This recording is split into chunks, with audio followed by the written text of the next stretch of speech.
What's up, people? Welcome back to the Boxing Objective. Today's video is about the scenario unfolding around Oscar Valdez's failed PED test. Oh no! Now, just before we get into the video, I want to let you guys know that at the 500 subscriber mark, I'm going to be giving away a whole slew of boxing related prizes. All you need to do to enter into the draw is like, comment and subscribe, and at 500 subscribers I will be announcing all the lucky winners. We also have an Amazon affiliate link in the description box below. It is linked to a fantastic book called the Ultimate Boxing Encyclopedia.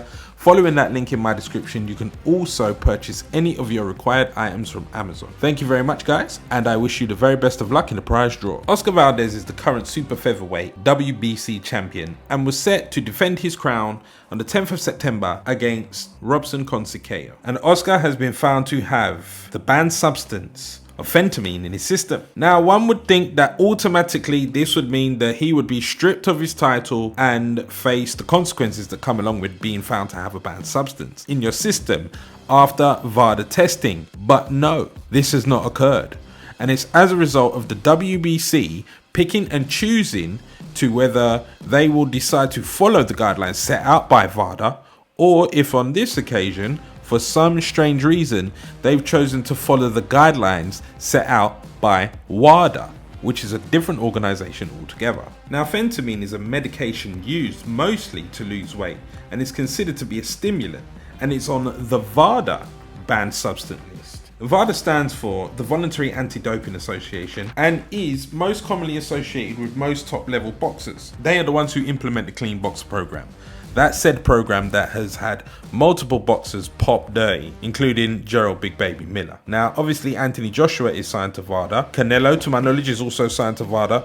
Any top guy, you name it, they're signed to WADA. And it is also who the WBC have been most affiliated with. And they're the guys who have been promoting this whole Clean Boxer program the utmost. But then, when this situation occurred, maybe so close to the fight date, and you know, they're probably running the risk of losing quite a lot of money as a result, they chose to follow the WADA guidelines. WADA is the World Anti-Doping Agency. It's a foundation initiated by the International Olympic Committee based in Canada, and they monitor the fight against drugs in sport. Now, man, what a mess. This side said yes, this side said no, and somebody had to make a decision as to who they was going to choose to listen to. The confusion is created is there's a lot of boxers asking now, are we allowed to take this? Are we good to go with this substance? Can we have this in our system when we're leading up to the fight, because you've allowed Oscar Valdez to fight? So what does this actually mean? And what does this mean for the WADA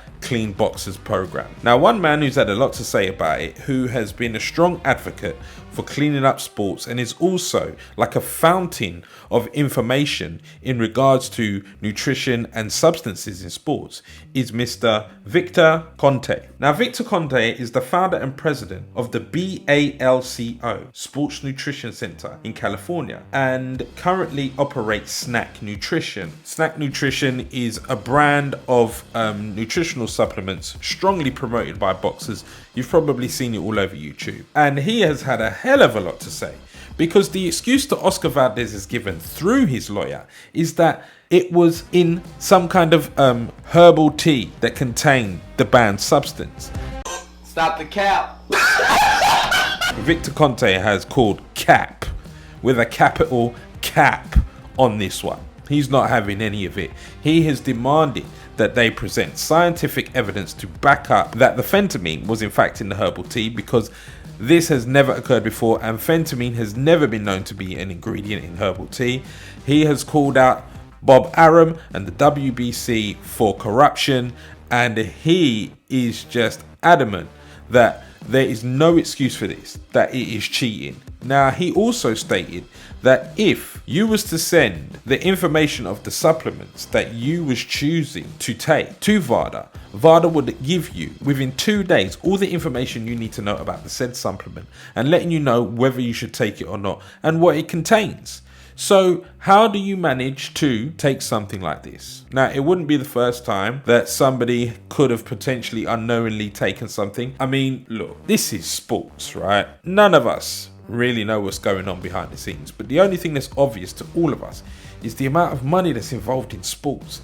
In every single sport, there is just massive amounts of money involved. So it begs the question, I wonder what's really going on behind the scenes, because the list of boxers that have popped dirty in recent years, over the years, I mean, throughout the history of the sport, and the amount of sportsmen and women who have popped dirty in general within sports as a whole is astronomical. It's too much to suggest that, you know, this stuff isn't going on. I mean, Canelo himself, part of the Clean Boxer program, was found to have clenbuterol in his system. He claimed that it came from tainted meat. Allegedly, the amount that was found in his system was so minute that it was enough to be suggested that it was from one single taco. Now, a lot of people to this day still believe Canelo is on something, and Devin Haney, when the news dropped about Oscar Valdez, he straight up accused the entire Canelo camp of cheating, because Oscar Valdez is, of course, Eddie Reynoso's fighter. Now, I mean, who knows what's really going on? I can honestly tell you that if I found out that any of these guys was intentionally doping, I mean, my God, it would be heartbreaking. I'm not gonna lie. I would be really gutted to hear that if anything like that was going on. But in sports as a whole, I mean, over the years, there's been the amount of people. I mean, I remember that whole thing with Maria Sharapova, the tennis player, when she was taking a substance for multiple years, and then that substance was added to the ban list, and then she suffered the consequences of that.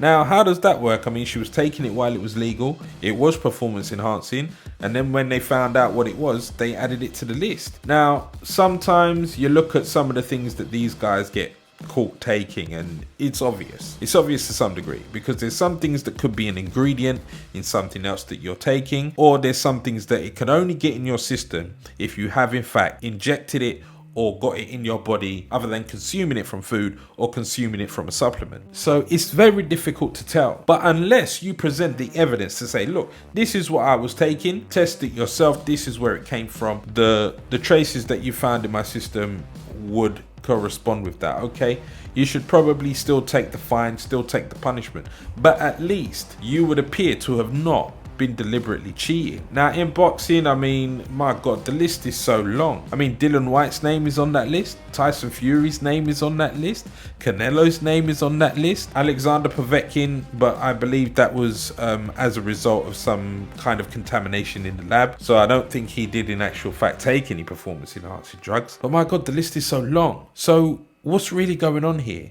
And the fact that WADA is saying this, WADA is saying that, and everybody's not singing up from the same hymn sheet in this subject, I mean, it's quite worrying. I mean, look at what happened with Billy Joe Saunders.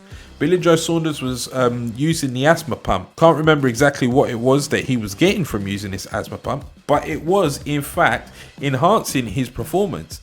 And it was alleged by the same man, Victor Conte, that what Billy Joe Saunders had in his system was far worse than what Canelo had in his system. But here in the UK, it was not on the banned substance, and you could even have that in your system within a certain amount of time before you were set to compete. But as soon as Billy Joe Saunders signed up to WADA to fight Demetrius Andrade, they discovered this in his system, and he then discovered that that substance that he was taking was on the ban list, and he suffered the consequences. So what happens from this going forward? If the WBC had just turned around and stripped Oscar Valdez, I mean, nobody could have said anything because they've done what they're supposed to do. But after having been with WADA and followed everything that WADA has set out for so long, and then on this particular occasion to just turn around and say, no, we're going to go with WADA, what WADA said it's cool, I mean, it don't make them look good, does it? And to be fair, there's a lot of questionable things going on with the WBC at the moment. They don't look too good right now. They really don't. When these things happen, somebody needs to be held accountable. It's sports. We know there's a lot of money involved. We know this. But my God, where does it end? So people, you let me know what you think about this one in the comment section below. And I will catch you guys on the next video. This is the Boxing Objective. Peace.